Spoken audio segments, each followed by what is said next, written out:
just want to quickly say, what's going on, Jackson? You okay? Are you still in Russia, by the way? I just wanted to ask you that. No, I'm back in Miami now, fortunately. Yeah, no, lucky. What do you think of everything that happened? Well, it was obviously Ukraine that carried out this attack. I mean, anyone who says that it was some lone actor, lone wolf, or anything like that is kidding themselves. And I think the only thing that's up for debate is whether or not, it was out. Who is this outsourced to? Because initially, as we all know, the U.S. warned that there was going to be some ISIS attack in Moscow about maybe a week and a half ago while I was there. Um, and I met with very interesting people in Moscow who deal with these sorts of issues, and I had conversations with them because I was asking them. It seems like since September there haven't been any large scale attacks in Moscow or in Petersburg since the drone attacks that happened in mid September. And I was asking them, I said, like, you feel like you've got this situation under control, or how have you been dealing with it? They basically said, yeah, as far as the drone operations go, we've tried to mitigate any potential threats, but all it takes is one or a few lone actors or people that are paid off on the dark web to make a very big scene extremely horrific. And that's what we saw play out over the last 24 hours. And I mean, everything about the events, the fact that they were picking up the magazines of the guns, and they were making sure they didn't leave them behind. They actually had one person there that was tasked with that, who wasn't even firing in the movie theater. He was just picking up the mags so they didn't leave anything behind. It was very professionally done. They were paid on the dark web, reportedly 500,000 rubles a person, half to be paid before, half to be paid after the event took place. And we know that they were from Tajikistan. There's some odd videos coming out of ISIS allegedly saying that they have taken credit for the attack. But keep in mind, no one in Moscow has pointed the finger at ISIS. No one has said it's ISIS. And to me, that looks like a refusal that they believe that it is ISIS who is responsible for this. If they thought ISIS was responsible, they would be saying something to the effect of, we have, concerning warring opening signs that it may have been ISIS. No one's saying that. We do know they are from Tajikistan. We also know that the current Ukrainian ambassador to Tajikistan is a professional spy. He was the former head of foreign intelligence for Ukraine. It's very possible that they were brought in through him. It's very possible it was brought in. These guys were brought in another way. We know that they were fleeing towards Ukraine. They were captured. Most of them were captured in the Bryansk region, where they dumped their weapons and were in a little car trying to flee across the border. So all these signs indicate that it was 100% Ukraine. But the thing that you really need to, if you're missing this, you're missing everything. Ukraine and the West, and when I say Ukraine, I really mean the United States, the CIA, they have operated with no regard for civilian life for the past, not just 2 years, but going back over a decade, with all the coups they've waged, all of the blood that they've shed in these coups, and the fallout of these coups when people tried to stand up against the coup governments. To them, however many people died in this terror attack, whether 70 or 100, I think we're still getting the exact count. That's a very, small number of civilians in comparison to the amount of civilians that they killed in these coups over the past, several decades. You look at what they just did in Gaza, 30,000 people killed. To us, normal people, it seems insane that a government would sanction this sort of behavior, assassins to go into a concert and kill these people. But in the grand scheme of things, this is nothing to them. This is just another provocation. It's another red line being crossed. It's another attempt to provoke Moscow. And the cards will fall where they fall. But I can guarantee you that from everything that I've seen in Moscow and the people I've talked to there since this has happened, this seems like a watershed event and something that will not be forgotten or moved past without serious retribution. Yeah, no, I was gonna say as well, Jackson. On that point, the death toll has actually risen to, I think it's 143 now. So I'm not sure. Yes, so 143, and it's probably going to go up from there even more. Um, it's horrifying, but this is what they do, and it's like this is these are the ideological inheritors of the people who committed the Nazi atrocities against Russians in World War II and thereafter, in the fallout of World War II. Like this is just who they are. Um, and none of it is surprising to me. I'm about to upload. It's uploading right now, but I'm about to upload this conversation I had with Russian Foreign Ministry spokeswoman Maria Zaharova while I was in Russia. She told me this crazy story I'd never heard of about everyone knows the Kerch Bridge, the Crimean Bridge, but no one knows the story about why it's actually located in Kerch, Crimea. The bridge ends there in Crimea. In World War II, it was a very horrific event, but the Nazis came in and they slaughtered, um, I think it was about 200 children in a mass poisoning event. They said they reopened the schools. The Nazis said, send your kids to the schools. These Crimeans, these Soviet people, they sent their kids to school because they had no other uh, option, and they sent them in there. And when they were supposed to come home from school, the kids weren't there.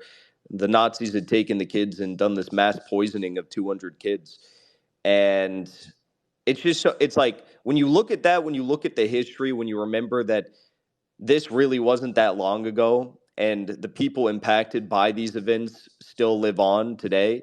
You look at what happened in Maidan Square, where you had dozens killed in the name of this bloody coup. I mean, it's really not too out of the picture. I don't know why anyone would assume it's out of the picture to assume that Ukraine is responsible for this. But I have a quick question for you too, Jackson. So, from Putin said that um, they were escaping towards Ukraine and that there was a window of opportunity that was open for them to get safe passage into Ukraine, right? So, my question is the Ukraine border, like between Russia and Ukraine, secured on both sides? Because obviously, like they're at war with each other, right? So, is it easy to cross that border? Well, I don't think it's easy, but it's definitely. I mean, you have active war taking place on the border, so there's we saw over the past several weeks. I mean, there's been various attempts by the Ukrainians. Well, actually, not Ukrainians. It's they hire anti-Russians, which is the same thing they did in World War II. In World War II, they took anti-Soviets, former White Army people, and they conscripted them to fight for the Nazis against the Soviet Union um, on the borders. And they're doing the same thing now. This is not the first time they did it. They did this at the start of Ukraine's failed counteroffensive. They took Russian citizens, and they conscripted them to launch these attacks onto Russian territory. So, no, the border is not secure in the way that we know it in the United States or in the United Kingdom, where you have like walls and border guards everywhere. A lot of this land is very rural, and a lot of this land is also uh, still facing attacks and fighting. And yeah, it is very possible to make a way across Ukraine if you know where you're supposed to be going.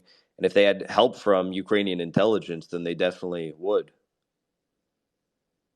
Yeah, no, I just 100%. Go on, go ahead. Sorry, who's speaking? I just wanted to like because you see when I first heard of it, like and Jack, thank you for, I mean, a lot of people here, like, honestly, thank you for always advocating for the Palestinians, and not just for the Palestinians. I see that you do a lot of stuff, and thank you. I just want to say that because I never thought I'd be able to say that in person, but thank you. But here's the thing: when I first heard of it, right, I did want to lean towards the Ukrainians, but then, and this is just me posing a question, so like, this isn't me saying this is factual. This is just me trying to get a better understanding. But what are the actual implications that the Israelis could have done this because they don't want um, as much media coverage, or they want something else to be of the focus. Do you understand what I'm saying? Because this, like, all of a sudden, like, I mean, Ukraine could have done this before. I mean, which they have, but to this level, I just want somebody to, like, a lot more knowledge and whatever of me to actually clarify that, because between the two, which would be more likely? Because I'm leaning towards this one of them actually it being a Mossad mission or whatever by ISIS. I just wanted to hear what you think of that. So Well, it's like splitting hairs. It doesn't really. I mean, obviously it matters, right? But it's like, how do I put it? You you look at this, whoever these criminals are, and maybe they'll be able to identify who the people who orchestrated this crime are. At the end of the day, if you were to pull the masks off of each one of the people that played a role in either promoting or supporting these sorts of figures, you're going to have Israel, Ukraine, and the United States. All roads lead back to the United States. I mean, Israel is the United States' proxy. Israel supported ISIS in Syria. Israel, the one time that ISIS accidentally bombed Israel was during the opening years of the dirty war in Syria, and ISIS actually had to apologize to Israel.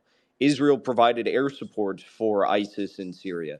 When ISIS fighters are injured fighting in Syria, where do they go? They go to Israeli-run hospitals and they're treated by Israel. Ukraine, I've said for quite some time, and people thought it was a meme, but I've said it for quite some time that Ukraine is the ISIS of Europe. Ukraine, like Israel, is a proxy of the United States in Europe against Russia. Just as ISIS and Israel are proxies of the United States against, I would say, Russian influence and Shia control in the Middle East. So it doesn't, it's all the same actors at the end of the day, but who had a direct hand in it, who was directly responsible for it?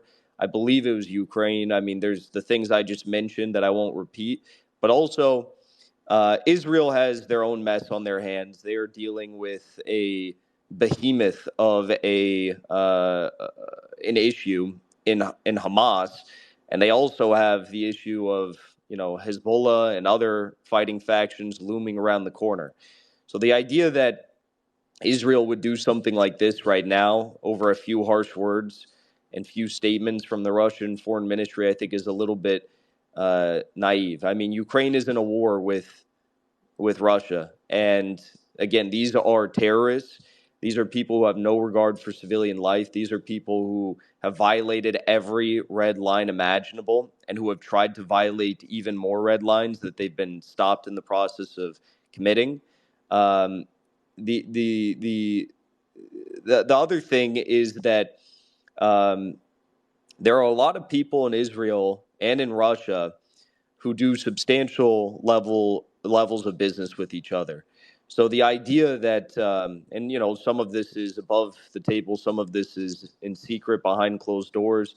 The idea that, of course, the Russian government is vehemently opposed to Israel and what they're doing in Gaza, but the idea that Israel would commit a terror attack like this and potentially just absolutely obliterate all whatever semblance of support they have from any Russian figures. I mean, you've got the whole country of Russia, the largest country on the face of the earth right now, who's in mourning and will be in mourning for quite some time based on this event. And Russians never forget; they'll never forget this. So it seems implausible that this would have been Israel for a number of reasons. It also seems highly unlikely that Israel actually would have done this. And it seems like all the fingers point to Ukraine. but I mean, doesn't matter if Israel is a proxy of America, anyways. I mean, like they're a proxy of America, so they're gonna do America's bidding. So technically, it's not that far fetched to say that Israel would do that. It's not far fetched, but it's also highly unlikely that they are the most probable, uh, you know, uh, group that carried out this attack. Is what I'm saying. I mean, I do think it's unlikely for some reasons that they would do it, but in the grand scheme of things, if you look at everything that's happening, if I would bet my last dollar that it was Ukraine behind this. I mean, they're literally flee. You know, they're not fleeing back to on some to Tajikistan and then getting on a flight to Israel. They're fleeing back to Ukraine. This is it's crazy. It's 100% Ukraine. They put out this video. These ISIS fighters put out this video. It's like the same stuff when they staged the all of the Al Shifa hospital nonsense. It's like they put out this video of these alleged ISIS fighters, and the ISIS fighters are. Let me see. I have a photo of it here. Maybe I can link it in. The ISIS fighters are doing their hand signals the incorrect way if they're like Muslims or something. So, someone, I think Baron of Taiga posted it. It definitely wasn't Israel. It was 100% Ukraine. I mean, I guess my question would be, why do you think Israel would do something like this?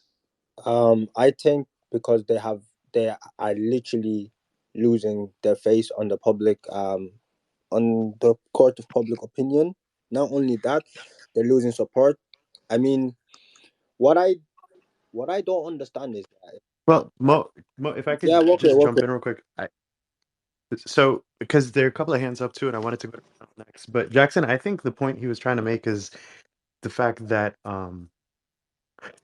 Israel points the finger at Hamas as them being Islamic extremists and that they're fighting extremism, but the narrative against Israel completely changed and all the empathy is on the Palestinian side. So I think the point that he was trying to make was it would benefit Israel in a way that it would rebreed that hysteria into Islamic extremism as if like, oh my God, look what the Islamic extremists did.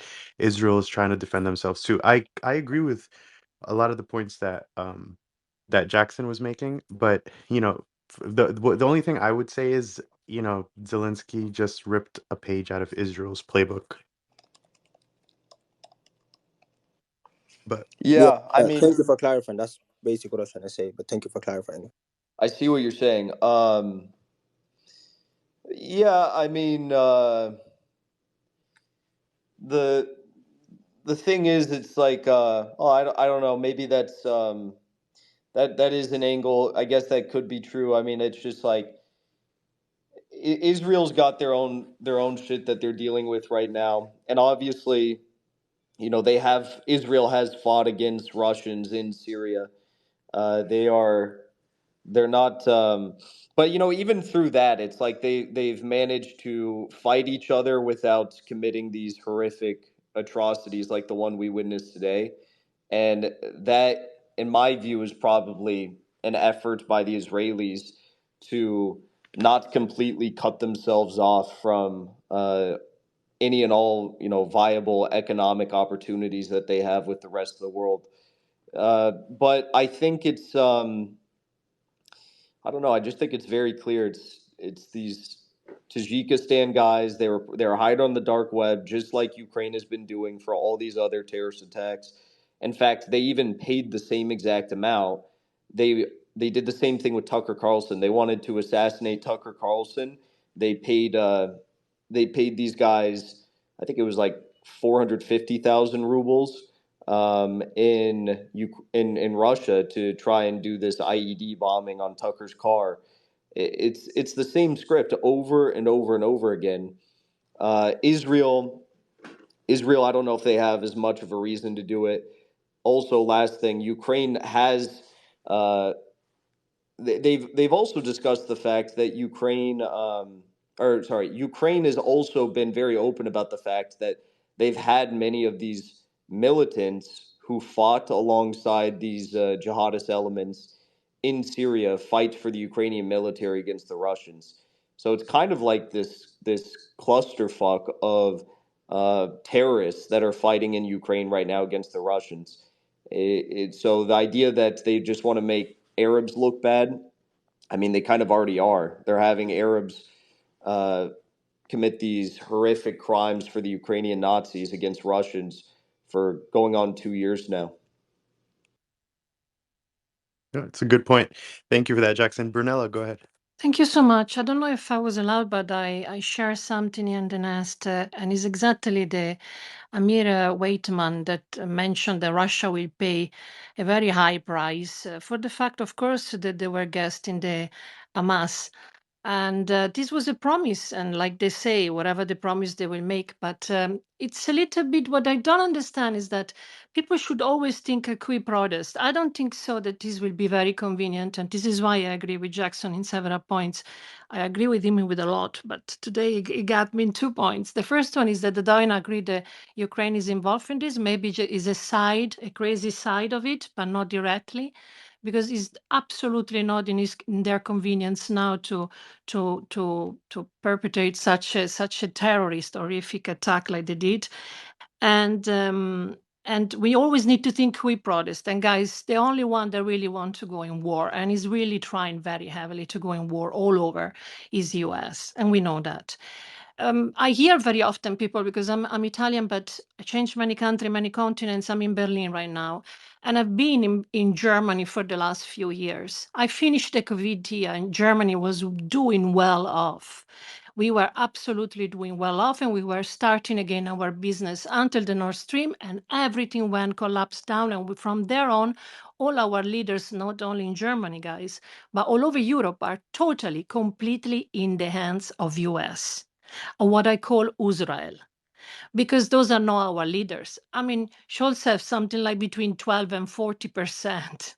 Those are not our leaders. We do not want war with Russia. Is this clear? We have nothing against Russia. Think about it. Russia was our business, but this is exactly what US needed to divide. The industrial possibility that Europe can offer to the resources of Russia, that will be the hand of US. And this is why after the Second War, US made sure that we will keep forever separate Europe and Russia. And then now with NATO, with these dogs, like the Pope called them, because they are dogs, sorry for saying that, because we're supposed to use it as a defense, not as an attack. And this is what's happening right now. We are risking all our neck, especially in Europe. And we absolutely are against the genocide. Another thing that they really don't understand is, and this is for everybody, I'm sorry, why do we need to recall the Holocaust again and again and again, and the Nazi? Because if we want to recall the atrocity that humanity commits in the last 40, 50, 60 years, is plenty of it. We don't need to go and recall every time the Nazi and the Holocaust and how Germany bad it is and so on. And why I say this? Because I hear for a couple of years a tam-tam, I'm trying to make Europe bad, Germany bad. You know, like if they pretend they want to give us the full tour, I don't understand really what's going on. We are with you guys. We want our peace. We want a multipolar world. We want to be part of it. We do not want to be slaves under the control of those Zionist groups that are based in United States. And yes, indeed, with other people here, I believe that unfortunately Israel is involved also in Ukraine. And we have many proof of it, inclusive the fact that they are members of ISIS fighting in Ukraine. So there are many, many things that they're just coming like a puzzle together. And we don't need to check. Those terrorists were not Ukrainians. And they were actually not even from ISIS. ISIS people, Thank they don't allow them to be catched. They kill themselves, you know that. Thank you so much for the mic. Yeah, no, thank you for that. Fair enough. Your opinion is what it is. But I want to go to who had their hand up next. I think it was Keon. You want to go ahead, bro? I think Atali's been waiting a lot longer than me. Yeah. Go ahead then, Ali. Sorry. Sort of put my hand up when we were making a few points prior to Jackson. But to round it up, everything that I've heard since, it's no use trying to point the finger at one. We can see the advantage. Is that it's an old adage that I was always brought up with, is that 10 pennies make 10 pence. It doesn't really matter where the pennies came from. It's the end result. So whether Ukraine and the USA and Israel and everybody chipped a penny into this situation, is that the end result was supposed to dislodge Russia from the Muslims as such, make it a racist situation. I'm not a Putin lover, but I'm not a Putin hater. I think he's quite a calm, measured man. And I know when the Ukrainian thing started, I'm with a few of you there where you'd watched it over the past sort of decade rather than just what they were telling us that time. And but you were called a hater, you were called a Putin lover, and whatever else come up to it. And they misjudged it this time with Palestine, is because when they tried the same trick, is that the people unified. And to the point that was made probably just prior to Jackson when he brought us back to Moscow, is when people talk about white people, is that what this has done, this whole debacle, when going back to the beginning of Ukraine, etc., is that yes, they marketed it as, look, they're just like us. And we all heard it and we knew what they were doing. But they've misjudged it, because what's happened now is the white, what you'll call, I'll use your own titles, is that the white people who were afraid of Muslims or afraid of people who weren't just like us, and I hope this comes across how I mean it, is that that's been broken, and we see each other as equals now, and I see even Americans as more equal. I'm not British, but I do live as a neighbour. Is that we see them as more equal, whereas before we had a little bit of a detest for Americans because of things that happened. But what we're seeing is past governments. We're seeing past the country's governments and into the people, and we're the ones that count. So we're looking here, look at all the different nations sitting here talking. There is no racism. Well, there is racism, but the racism is being broken in the world. What they've done is used a minority people with an anguish to do their bidding for them, which made the 10 pence. Thank you for that, utterly. Yeah, I mean, a few good points. I guess the whole situation is up for speculation right now, hence why we're having this discussion and debating. Before I go to Keon, I had a quick question for Jackson, right? So I believe for the first time, Russia used the terminology of war, like that they're at a state of war with Ukraine. And my question is this, right? So let's say all the evidence does point towards Zelensky, right, or the Ukrainian government. And this is also speculation, right? How do you think Putin would respond, or do you think he would escalate the attacks on Ukraine? What do you think his response would be? Well, for the past 2 years, and even before that, everything that the West has done aimed at Russia has been what you could describe as provocations. And this is not the first terror attack that they've done. This is not the last terror attack they've done that they'll do. And this is they understand this very well. And that's another thing that I addressed in the interview that Savior just shared in the jumbotron thing with Zaharova. They understand that these are provocations, and I think that what the West would love is for Putin to come out and act like a madman, and then in response to these terror attacks, and then the West could say, "Look, he is a madman. Look at what he's doing." It's like what they've done with Hamas. Uh, you know, Gaza has been treated the way they've been treated for so long, and finally, for the first time in a while, some people there got up and they did something about it, and they say, "Oh my gosh, look, they're all terrorists. They see, like, we have to go kill 30,000 of them now." So Putin is the most calm and stoic leader that I think we have in the world today, maybe besides Xi Jinping.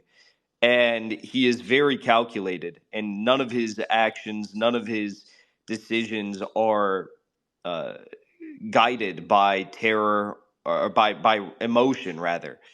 Emotional reactions to terror attacks, emotional reactions to assassinations, or anything of the sort. And I think the same will be true now.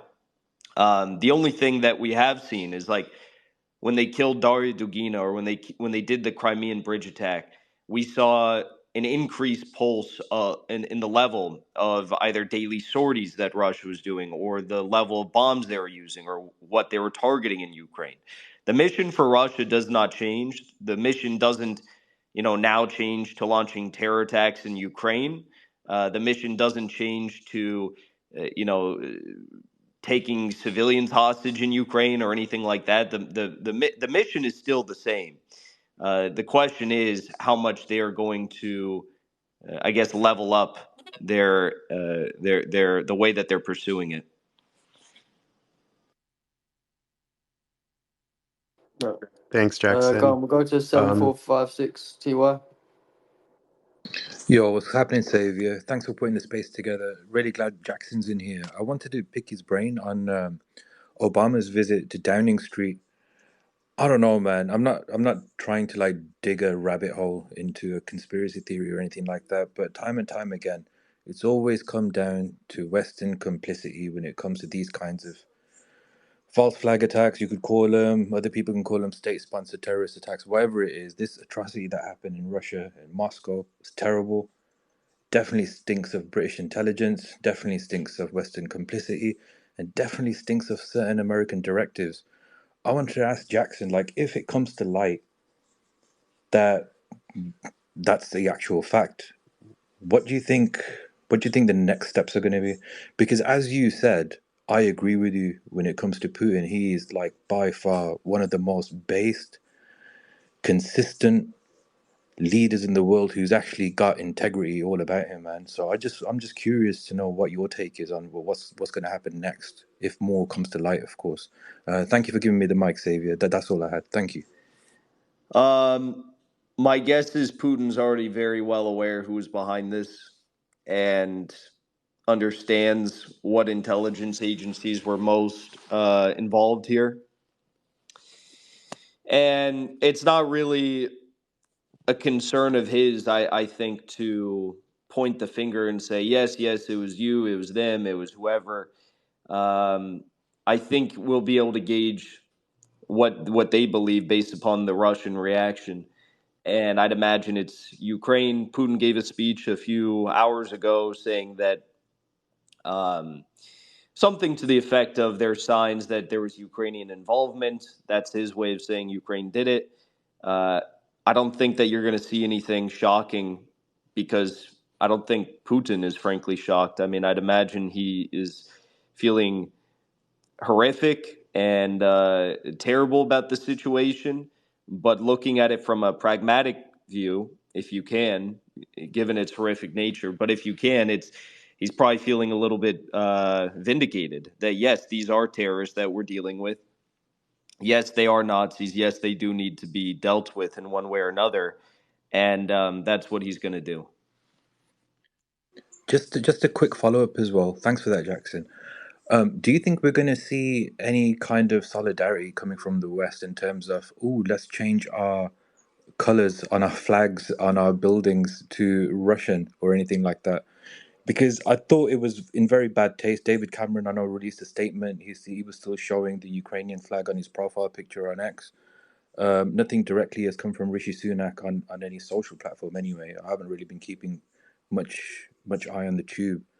But yeah, any thoughts on that and any kind of No, solidarity because from the West? they view every dead Russian as the only good Russian as a dead Russian. They could, someone could go in and literally burn down the first two rings of Moscow, and you'd have, this person waving a Ukraine flag, and you'd have Rishi Sunak and Joe Biden still putting on their Ukraine lapel pins. Like, they view Russians as subhuman. They view Slavs in particular as subhuman, which is the same thing that Hitler viewed them as. And that's why Hitler's main goal was to go in there.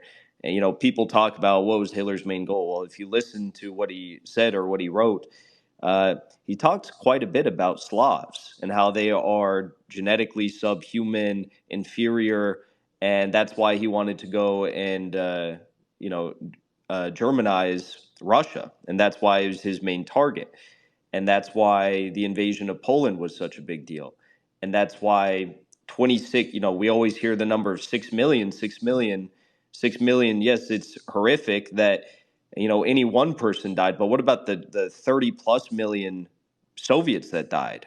Many of them are being Slavs. Like, we just forget that in history. Why is it that in the West we talk so much about a population of 6 million that died, but we don't talk about the population of 30 million that died? We don't talk about the millions of Chinese that died because the West views these people as subhuman. They always have, they always will. And, that's why I get frustrated when people like Tucker Carlson come out after his interview with Putin and he says, well, Putin really seems to believe this stuff about Nazis in Ukraine, and as if Hitler died many years ago, and he seems like he's really convinced that they're still Nazis, and that this isn't some sort of a historical aberration. It's like I love Tucker, I respect Tucker, but if he honestly believes that, he does need to, look a little bit deeper into what's actually going on, what these people believe, who they follow, what is guiding them in their actions, because it is not any different than the same people who came before and tried this in the 1940s. It's the same exact thing happening all over again. And that's why they're completely content with the idea of, and floating around the idea of nuking Russia. I mean, they're talking about nuking Russia, dropping nuke. They know how many civilians that's going to kill. They don't care. They're happier that way. Yeah, no, Thank you, 100%. Jackson. I agree with you, bro. I was gonna say, yeah, just before you got here as well, we was talking about all like the Ukrainian back channels was all like celebrating it as if it's some sort of win, and it just reminds us of like how the Zionists act when they go out and kill the children and civilians, and yeah, it's just crazy how much things these people have in common. I just want to go to Keon. Sorry, bro, he was waiting for a while. Cheers, brother. I basically just got a little question for Jackson there. We sort of speculate as much as we can on this of why it's happening, who's behind it. But my question kind of really is why if it is the US, why do they want to do this? Is it just a case of the collapsing dollar? Is it a case of burn everything down so they can rule the ashes, or is it? I don't understand how this is beneficial to them in the long run, other than if Putin and Xi Jinping are the only people left on the map that won't bow down to this Zionism, if that makes sense. I mean, it has to do with everything. You can't just boil it down to one item, but yeah, it does have to do it. The way I talk about it is the war that China, Russia are leading with the multipolar world, which yes, does include Gaza. Yes, it does include the Shia influence in the region, is the Middle East as well. It's you have these poles of civilization in this multipolar world that are fighting back against the unipolar West. And what is this war being fought over? It's being fought over. It's not just a military fight, as we know. It's not just an economic fight. It's not just a cultural fight or civilizational fight. It's not just a religious fight. It's all these things combined. So, does it have to do with Western values versus Eastern values or traditional values? Yes, it does. Does it have to do with the dollar? Yes, it does. Does it have to do with all territorial, historical, and territorial claims? Yes, it does. It has to do with all this. Does it have to do with um, the coups that have happened? Yeah, it does. But at its core, as you put it, what does it have to do with? It has to do with the fact that there are, for the first time, there's enough power in these various civilizations through the culture, through the people, through the militaries, through the economies. There's enough power that they can, and enough unification, that they can substantially push back against the unipolar dominated era and chart a new sovereign direction in world history. Awesome. Thank you for your response, man. Thank you for the mic, freedom. Savior, I'm going to go now, guys, but I appreciate it. Yeah, thanks for coming, bro. Go on, Gen X, go. Yeah, actually, my comment, Jackson, is a little bit of a follow up to that, because I've been trying to kind of dissect that too, right? Who benefits?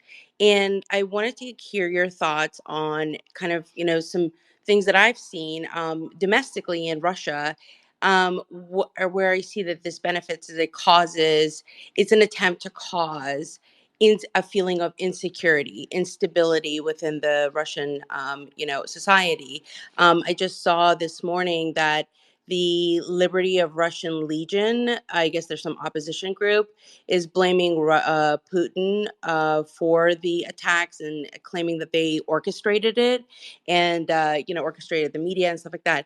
But if you look back at the history of some of the examples that you also mentioned in the last 2 years, particularly in the last like 15 months, the number of attacks that have happened within Russia, it creates that sense of, it's an attempt to create a sense of instability. And if you look at, when I've looked at history of other countries where they've looked to destabilize it, that's definitely been part and parcel of the formula, is to create attacks, create instability, create a sense of insecurity, so that people will rise and start to do this. And I feel that this is another piece of that, at least from a domestic point of view.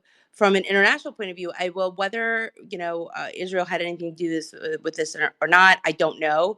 But I will say that it definitely provides a boon for them, because, as we've all seen since October 7th, they have consistently tried to equate Hamas to ISIS, and then make the claim that they are protecting the West against these terrorist organizations, and therefore we should all be pumping everything we have into them.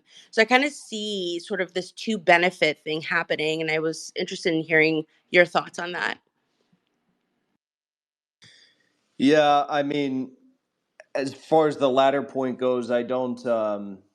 I don't think it's that as much. I do think it's everything you brought up in the first part of your statement, that this is about creating instability and fear in the hearts of average Russians. Uh, it's an age old tactic. You know, if you want to turn a civilian population against the government, what do? You terrorize the people. You send barbarians into the furthest reaches of a country's territory, and you try to slowly but surely chip away at the fabric of a country and the stability and the security of a country. And you get it bogged down in these either terror attacks or these skirmishes and battles. And you brought up the Russian, what's it called, the Russian Liberation Legion or something, that's fighting for Ukraine right now. As I Yes. mentioned, yeah, as I mentioned earlier, it's like they literally call themselves the same name. It was so there's Russians fighting for Ukraine right now, called the Russian Liberation Legion or Russian Liberation Army, I think. And in World War II, there was the Freedom for Russia Army, which were Russians, white army soldiers, disaffected people who left the Soviet Union or were forced out of the Soviet Union, who fought for the Nazis. So it's the same thing over and over and over again. How is the West trying to destabilize China? By using Uyghurs in the Xinjiang region, many of whom fought in Syria, go figure, just like Ukraine is using Syrian jihadists to target Russians. They're using these Uyghur separatists to launch terror attacks against China. And they are doing that there. They're using terrorists in Hong Kong to launch, color revolutions. They're doing the same thing in attempting to do it to a lesser extent in Inner Mongolia and Tibet. It's the same thing over and over. And I mean, really, that's just the nature of U.S. warfare. It's destabilization and terror to try and destabilize a country, which will ruin a country's economy and lead to balkanization of a country. Same thing in Syria. You saw that happen there with with you had these armed insurgents coming across the border, uniting with rural Syrians who were living in terrible living conditions, and ignited a flame, if you will, of terror that was then weaponized against Alawites and eventually attempted to be weaponized against all Syrian civilians that were viewed as infidels by Al Nusra and ISIS and all these other groups, Al Qaeda linked groups. So it's the same thing over and over. They want to create fear and destabilization and make the Russian people feel as though Putin is not a stable leader or someone who can be trusted or someone that they can put their faith in to keep them safe and secure. And it's not working, but they continue to do it. Yeah, no, 100%. Just while you're speaking about Syria as well, Jackson, I've just put a thing up in the nest. The Syrian president Assad has made a statement on, the attack in Russia yesterday, And he basically said the cowardly attack that targeted civilians demonstrates the inability to make the Russian people deviate from their principles. We affirm our determination to continue with you in our joint war against terrorism and cross-border extremism. Sorry. What's your thoughts on that? I mean, Assad's always had a good relationship with Putin, and I feel like the West has always got it out for Syria, China, and Russia. They try and make them the enemy. You got any thoughts on what he said there? Or? Yeah, I mean, I love Bashar al-Assad. I think he's a great leader in this multipolar world against the unipolar interests. And of course, not just Bashar, but Hafez al-Assad, Bashar's father, had great relations with Russia going back decades and decades in Syria. And that's why Syria is a target of the West, because they view it as an open avenue for Russian influence in the Middle East. And yeah, I mean, I think that Bashar understands the pain that many Russians and Putin are likely feeling right now. So it's good that he put out that statement. Yeah, and we found out as well, I think we spoke about in the last space, when we found out all of the chemical attacks, turned out it was proven that it wasn't even, Bashar Assad, that they all made it out to be for many years. Yep, same thing. It's even in when the battle was going on in Mariupol, which is the far southeastern region of Ukraine. It's one of the largest ports in Ukraine. When the battle was going on there were a lot of the Azov militants that are some of the most elite fighting factions from Ukraine, but also some of the most radical in terms of adherence to the Stefan Bandera ideology, the Nazi ideology. And they claimed there, uh, shortly after Joe Biden said that using of chemical weapons would be a red line in the Ukraine war, these Azov militants, I forgot who it was, maybe Andrei Belitsky, he came out and said that Russia committed a gas attack against them in Mariupol as they were being encircled on all sides by the Russians, as if like these guys are trapped in like some abandoned factory, and their entire brigade has been wiped out, and you've got a few dozen people there, and then they're trying to make the West think that like Russia's using chemical weapons against them. It's as ludicrous as when the alleged chemical attack took place in Duma, Syria, just weeks after um, the militants, the rebels, had said that they were willing to exit Duma. Bashar al-Assad was going to recapture Duma for the first time in years, and they actually had earlier that week they had established the transport of civilian hostages from rebel-held territory to government-held territory, and then magically a chemical attack occurs. It's like it's so transparent once you just recognize these patterns, what's actually happening. Yeah, no, you're 100% right. Teddy, did you want to say something, bro? Unmute, you double Wait, I'm unmute. sorry. Just give me 1 second. I'm so sorry. No worries at all. I'll go to one of the new speakers. We've had a couple new people come up. Javiria, have you got anything you want to add on? I just brought you up. Yeah, I'm trying to bring people up. I had to like leave and come back. I'm working on it. I'm sorry. No, it's cool. Yeah, it's not letting me accept new people for some reason there. But Saeed, bro, you got your hand up. Go ahead, mate. Well, thank you very much, all friends, and especially Jackson. I just want to mention my comments regarding the recent attack in Russia. And I just want that in current scenario, those all organizations, basically ISIS, Khorasan, and other organizations, these are just likely monograms, as because we have seen their activities, and unfortunately, their handlers, facilitators, and financiers, they are working to counter the opponent state economy, political identities, the political forums, and diplomacy. So, by military operation and strategic counterattacks, as they are working to counter the opponent's state interest in region, and we have seen likely ISIS and ISK how they managed to shoot those or civilians. And then one of the shooter he said that it was launched by Telegram, and it was trained well to kill and shoot all the civilians. So this is not likely they are just lying. If the Russian regime, especially their intelligence agencies, investigate all the military operation that was launched by the ISIS guys, that who were the facilitators, handlers, and the financiers of these, and the timing that when Hamas representatives and others were invited by a Russian president in Russia for likely they have seen that Russia is with Hamas and the others organizations working in Palestine against the Israel.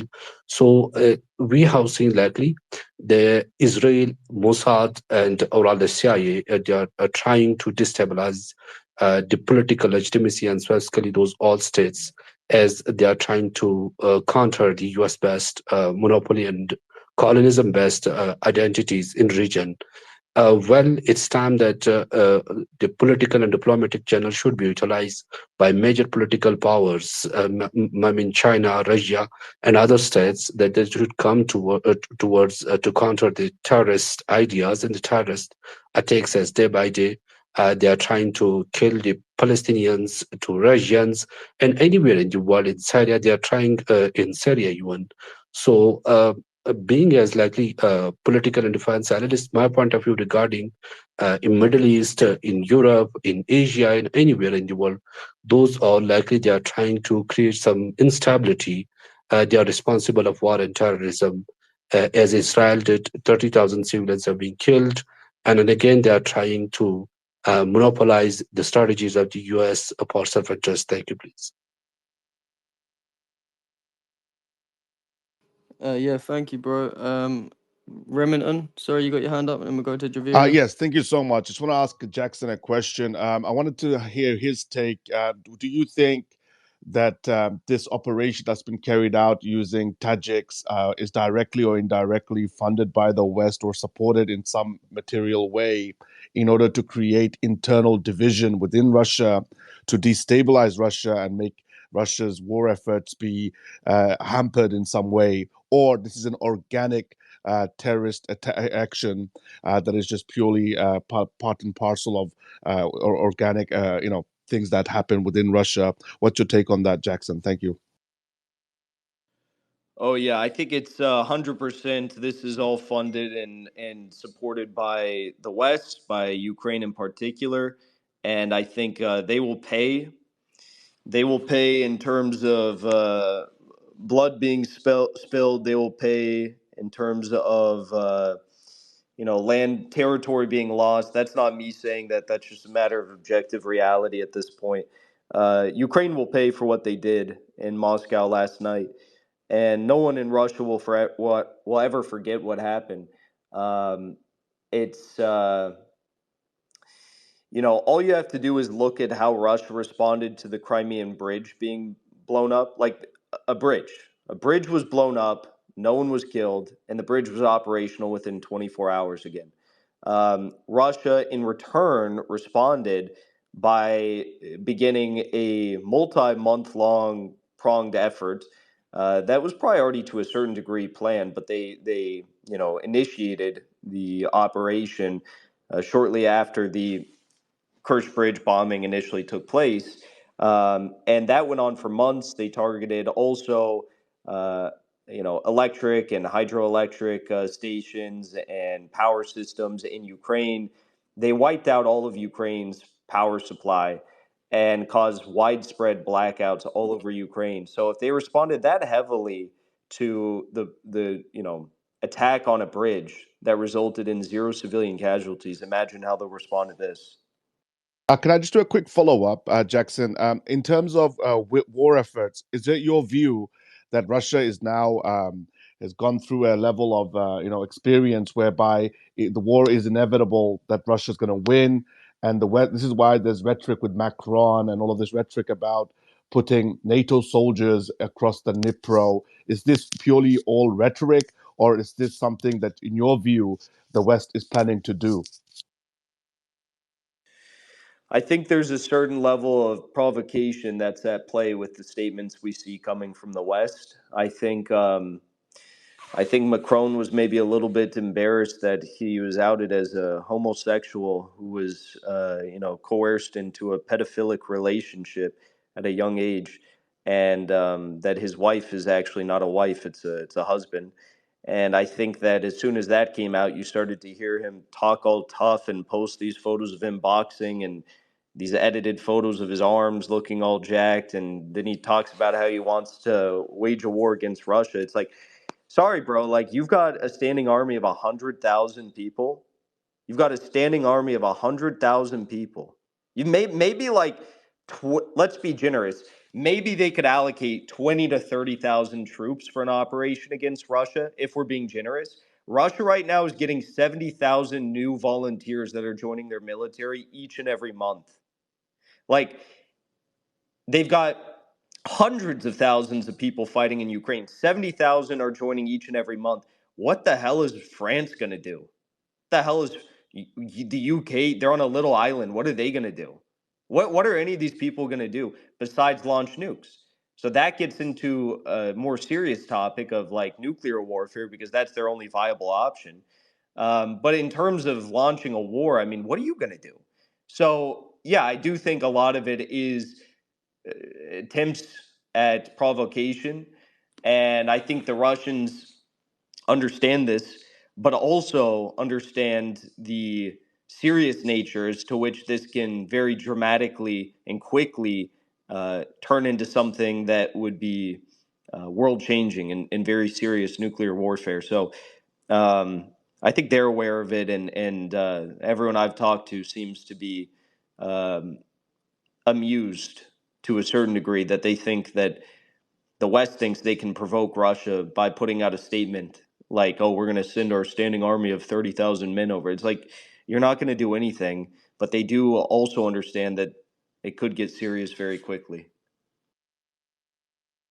Yeah, 100%. Me being from the UK as well, everyone over here's just got some sort of, deranged mindset. Half the countries like LGBTQ and all this weird shit. So what do they actually think the army would actually, do if they got sent to war against the Russians?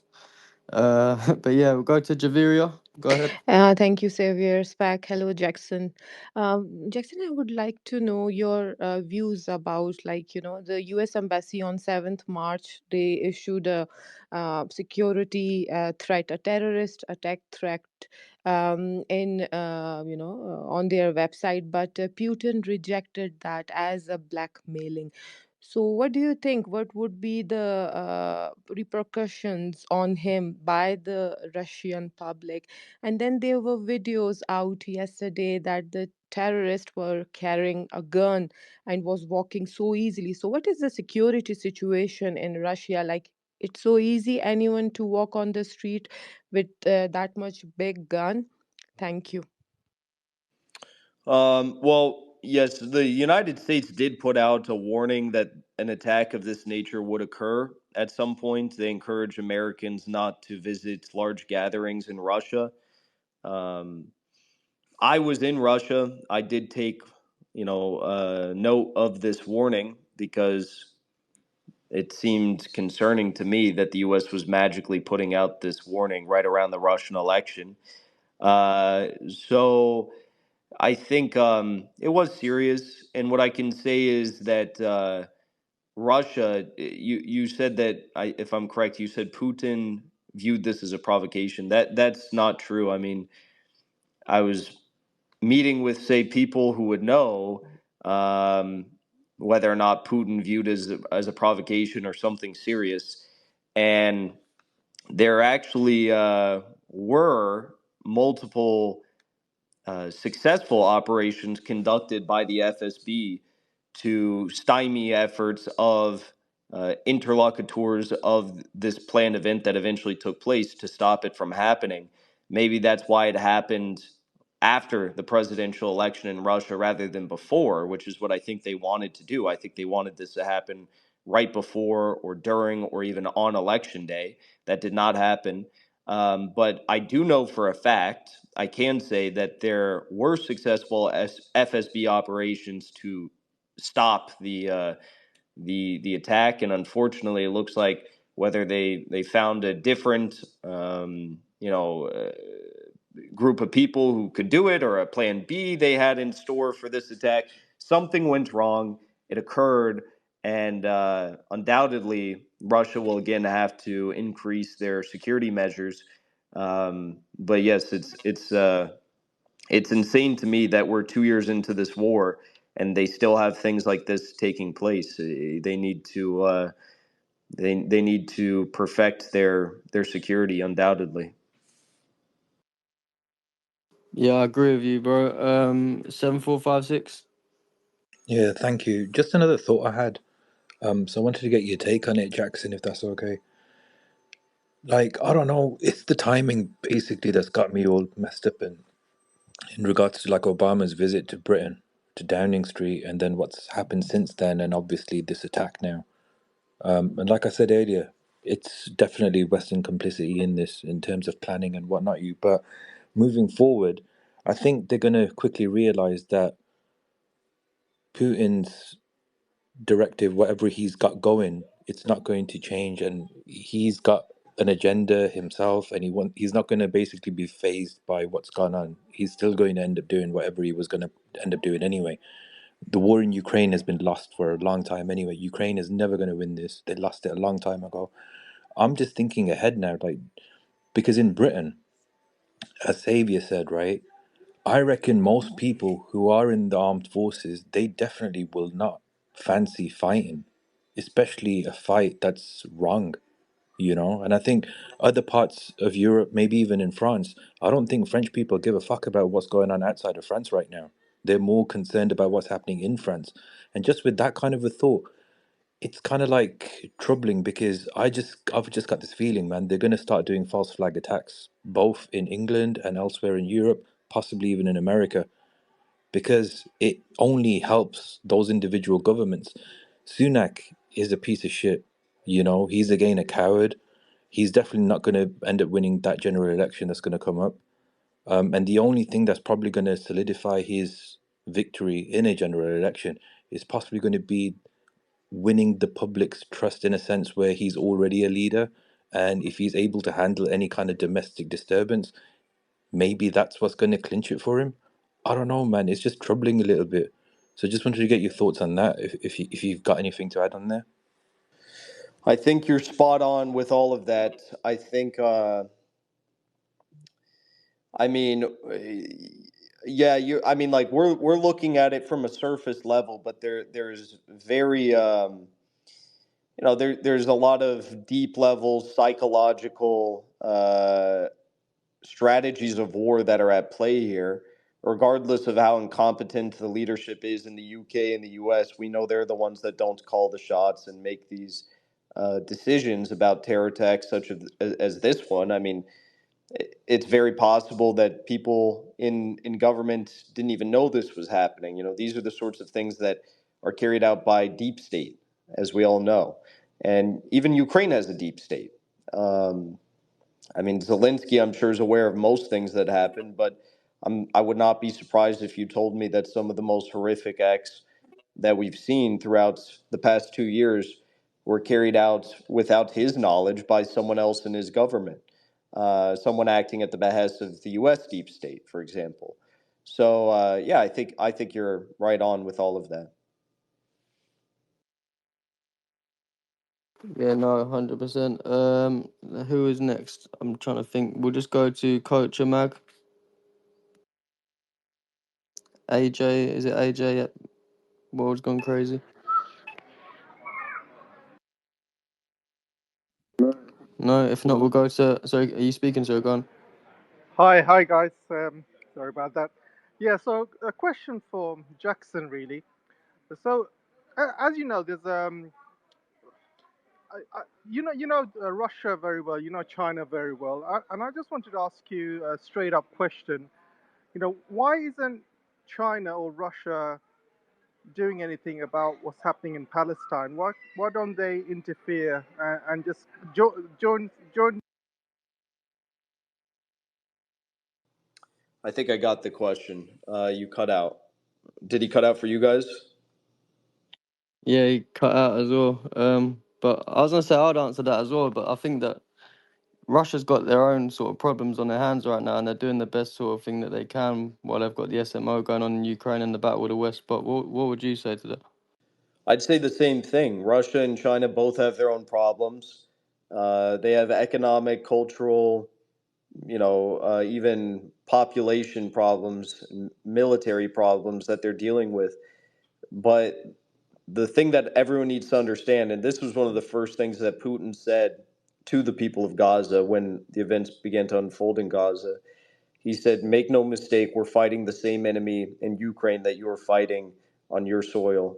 And there's some rabidly, there's some rabid Zionists who took that, and I shared that message as well. Someone said, "Jackson, why is Russia not doing more?" I said, "They're not doing more because they're literally fighting the same enemy." There's some crazy Zionist who screenshotted my tweet, and they said, "Well, what does Jackson mean by this? Is he saying that they're all fighting? They're killing Jewish people?" It's like, no. What I mean is that there's a unipolar interest.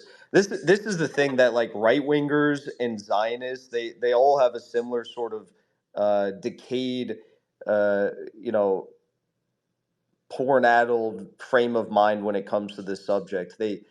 There's like a bunch of people who honestly and truly do believe on both sides of the issue that either Jewish people are like the number one villain or they're the number one victim.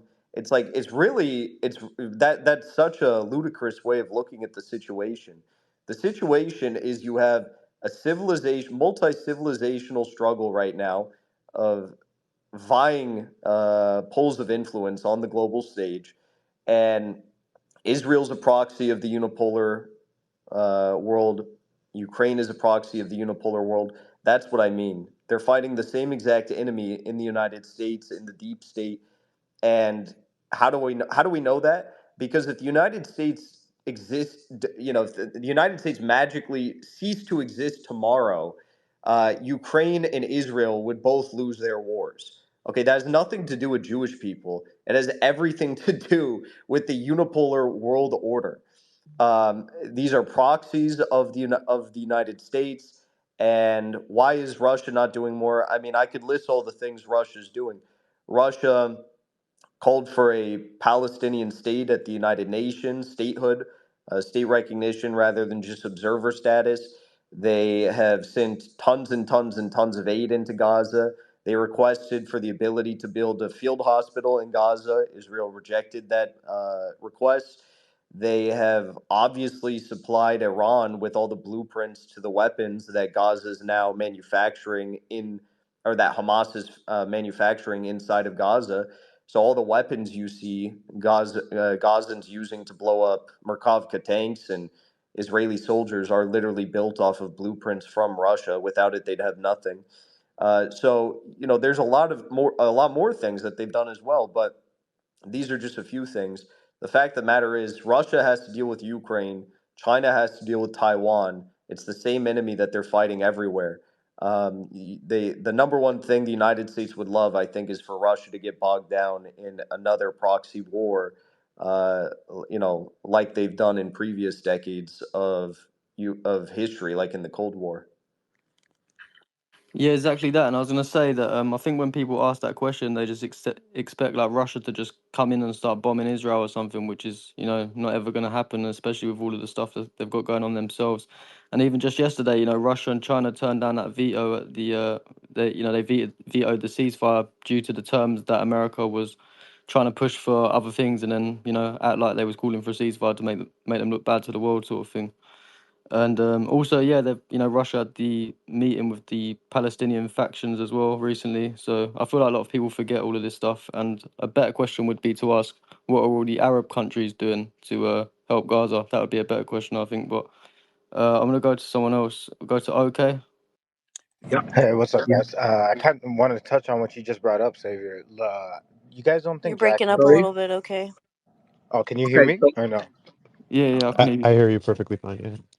Okay, now I wanted to ask about the what you just brought up, Xavier, with the veto and everything. Jackson, like, you guys don't think it's a coincidence that on the same day they vetoed what was going to allow Israel to go into Rafah, the terrorist attack happened, and then the U.S. bringing it up last week. You don't think it's kind of like in a way telling them like accept the ceasefire, and then they didn't the same day the terrorist attack happens? It's like big coincidence, no? You don't think there's any lines there? Well, so you think that they sort of tried to make them look bad to the world or something, make them look like they're turning down a ceasefire and then they can attack Russia or something like that, or? Exactly, exactly. Like they warned them before the ceasefire, like, hey, there might be a terrorist attack, and then on the day they vetoed it, there was a quote unquote terrorist No, attack. I think that Russia or I think the United States wanted this terror attack to happen before the presidential election in Russia, and I think that's what it had to do with.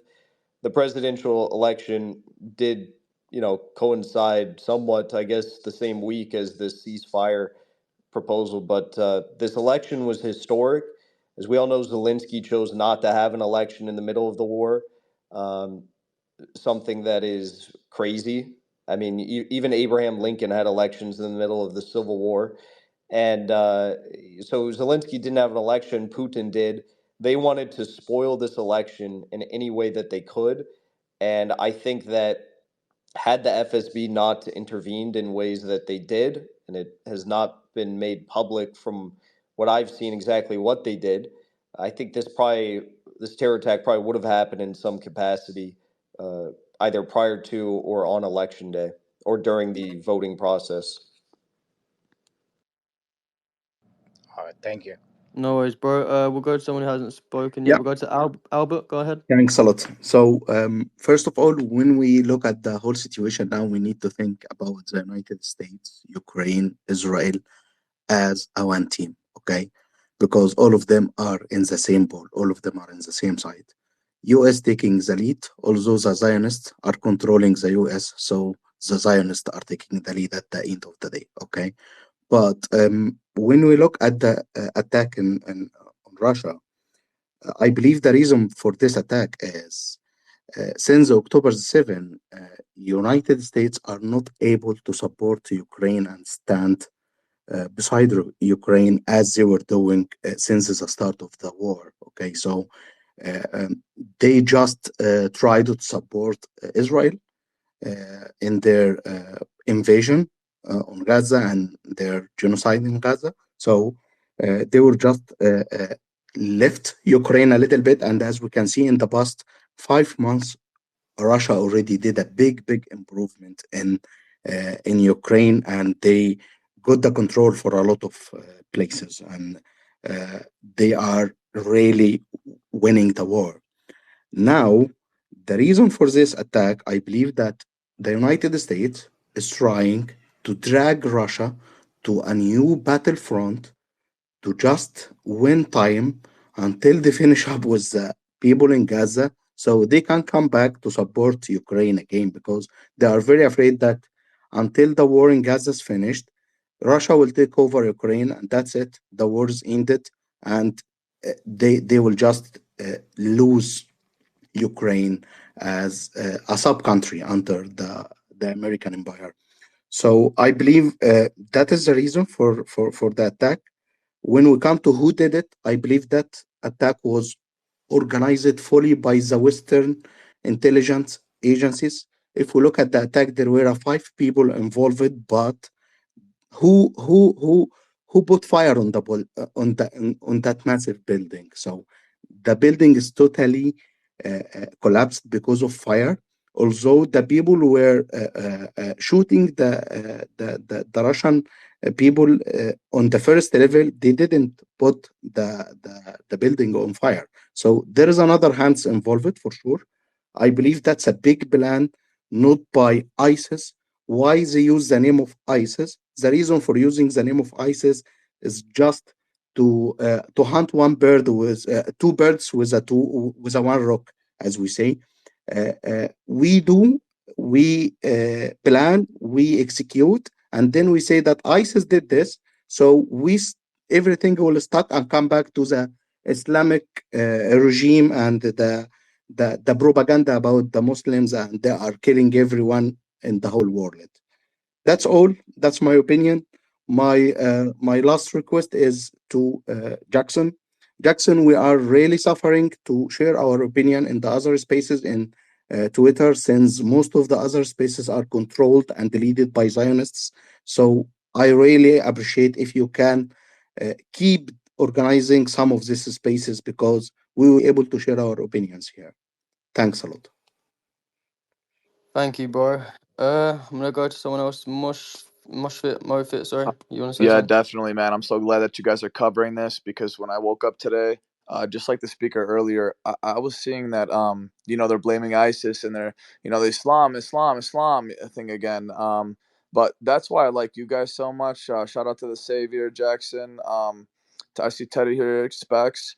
And Suleiman earlier also posted that video of that guy from Israel. Turns out he's like a political Likud party guy, and like earlier he was actually threatening Russia and saying like we're gonna teach you a lesson because you're chasing the side of our enemies. So I'm just so glad that that footage got released, getting like millions of views because I think we all know who did it. At the end of the day, I think the real ones know who did it. So I just hope I think Jackson, I don't know if you're there, but I would definitely like to know like the sentiment over there. Like what are the Russians currently thinking? Are they believing in this ISIS bull crap? Are they thinking it's Ukraine? Are they thinking it's Israel? Like that would be interesting to know. And yeah, that's my question. Shout out to everyone here, man. Yes, I do have to leave after this, but thanks for having me on. What I'll say is that I'm not in Russia anymore. I got back late last night, and I landed in Miami, checked my phone, and then I see that this had happened. It was horrific. But as far as everyone I've talked to, and I've talked to quite a few people, this morning when I woke up, I was talking to a lot of people, making sure everyone's okay. Unfortunately, they are. Everyone I know. They everyone is in Russia. Everyone is very sure that this is Ukraine. That this was all Ukraine. They don't believe it's ISIS. Can anyone tell me the last time that ISIS or jihadist fighters ever were like committed an act of terror and said they did it for money? Can anyone tell me the last time that jihadist fighters ever committed an act of terror and then ran away from the scene and tried to flee into a neighboring country that would provide them with safe haven? Like that shit, this whole thing is so stupid. Then they put out this video claiming that, oh, here are the fighters, here are the terrorists beforehand. They're in front of an ISIS flag. It's like, well, actually, yeah, they're wearing the same colored T-shirts, kind of, but those aren't even the same T-shirts that they wore when they were captured. They're the same colors, but they don't have the same logos and insignia on the T-shirt, so they messed up the propaganda once more. Um, it's there's a running for the title of who has worse propaganda, Ukraine or Israel. Right now, I think it's still Israel, but Ukraine is giving them a run for their money. So Ukraine did this 100%. I don't care how many times they want to community notes my posts, but this is how it always works out. X event event happens, and then Jackson gets community noted. All the truth tellers, Savior, Haas, Barracks, we all get community noted, and then like 3 weeks later, turns out, oh whoops, the conspiracy theorists who were community noted were all correct. Whoops, we're not going to delete your community notes though. So I'm saying it today. Ukraine did it. Russia knows that they will pay. That will be history, and no one will ever, give us the credit that is deserved for again being correct about this horrific act that took place. And obviously, I wish it didn't, but at least if it does, let's shed some light on the truth of the situation and who's actually behind it, because we know it wasn't ISIS. We know it was Ukraine and the United States. But thanks for having me on, you guys. I'll catch you later.